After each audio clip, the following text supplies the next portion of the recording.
This video is sponsored by marketplace.tf. Check out the link down in the description below if you want to be able to sell any of your extra Team Fortress 2 items for real-world PayPal cash. It is very simple to be able to use this website, and to be completely honest, I use it all the time. Check out the link down below to be able to start listing your own extra Team Fortress 2 items, or to be able to buy your own Team Fortress 2 items at a cheaper cost than the Steam Marketplace for real-world money. It's very simple, it's very easy, and thank you very much for marketplace.tf for sponsoring this video, and hopefully they sponsor again in the future.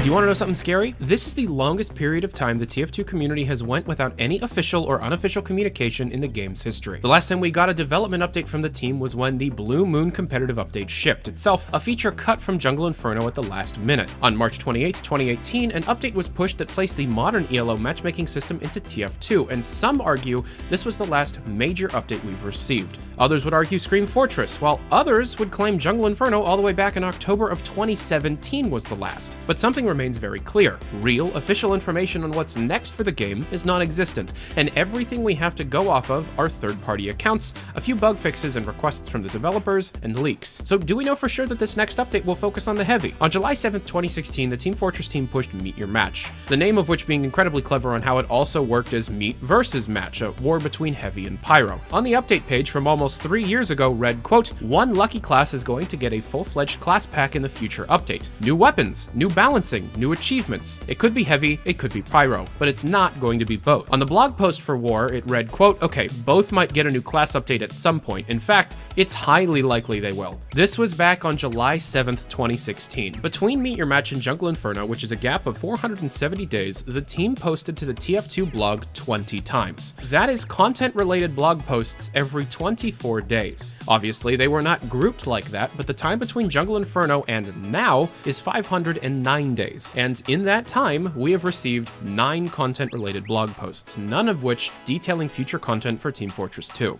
I remember the wait between Meet Your Match and Jungle Inferno had many people wishing for the days of Love and War, but now we have people wishing for the days of 2017, and we still have zero idea on exactly what will be happening. Since Scream Fortress on October 19th, 2018, 7 total patches have released for the game, the last one being on January 22nd, 2019, 60 days ago. All of these updates have resulted in very little mention when data mining, only really giving the classic line, "Shitball touch." Back in December, Reddit user Garmdian had a chance to tour Valve and spoke with Dave Riller briefly. In the conversation, he learns that the team grows and shrinks based on need, and Valve is always looking for new hires regardless of position. The team at the time was very hard at work when the person was there, and this report is very similar to those from pre-Jungle Inferno. And when I was at Valve back in February of 2017, they were telling me that they were in crunch time for what would become Jungle Inferno over 6 months later. So it's all relative. Point being, the TF team is larger than 3 people, and they are working on something very hard as of December. Smissmas released on the 19th of December and was definitely not what the team was hard at work on, with that blog post stating, "See you in 2019. Following Smissmas, TF2 peaked at 117,000 players, the highest of all time. It was also brought to my attention that back in mid-2018, Facepunch user Flurry got an email from Jill from the TF team stating that community server visibility is on the team's radar and has been for a while. Then, Valve artist Heather Campbell, who goes by the name of Trashboat on Tumblr, was asked about the next issue of the TF2 comic, to which she replied, "There's not a ton to say. The last issue is not being worked on at the moment, though we did start on it for a bit after the last one, and we are still interested in finishing it sometime. We know what story we want to tell. It's just that now the 3 of us are working on different things these days, and it's hard to find a good time.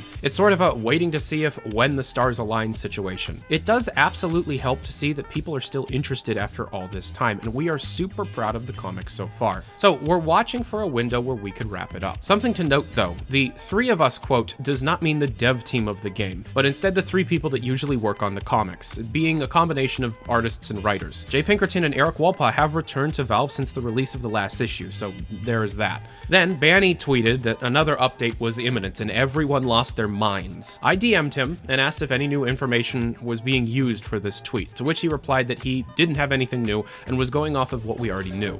Then I reported last month that I heard that the next update would be either a classic theme, being an update full of content that would celebrate the history of the game by creating new content that would fit the game's last 10 years or so, or based on an old-timey war, very similar to what Frontline was aiming to do. I have since had a second source tell me stuff similar to this, however, since I had reported on it, I'm not taking it seriously. So where does that leave us? In the same time, I got responses from the VR, Artifact, Dota 2, CSGO, and Steam teams, as well as Gabe himself many times, I have not been able to hear a single thing from the Team Fortress team, and we have confirmed reports from a few separate places that the team is still working very hard. Not only that, but it's not just me who has been placed on radio silence. Everyone has, from the pros to the economy people to content creators. No one is hearing from the Team Fortress team. This could be due to a want to work in peace and let the software speak for itself. However, if reports are true, then they have been working on a next major update since late 2017 or early 2018, and although shipping Artifact was likely a all-hands-on-deck situation for a few weeks, recent events have very much confirmed that not many people are still working on that game. So what is the community to do? Well, be patient and just sit and wait. If you are a Half-Life fan, this will feel very familiar, but if you're not and this is new, here's what you do.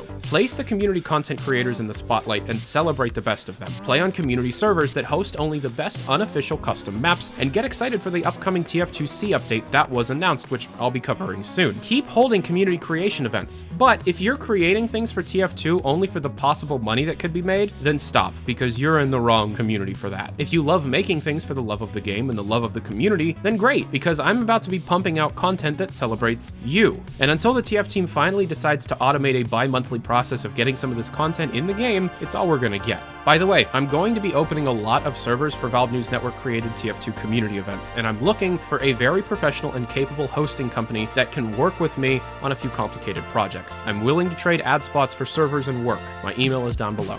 Thanks.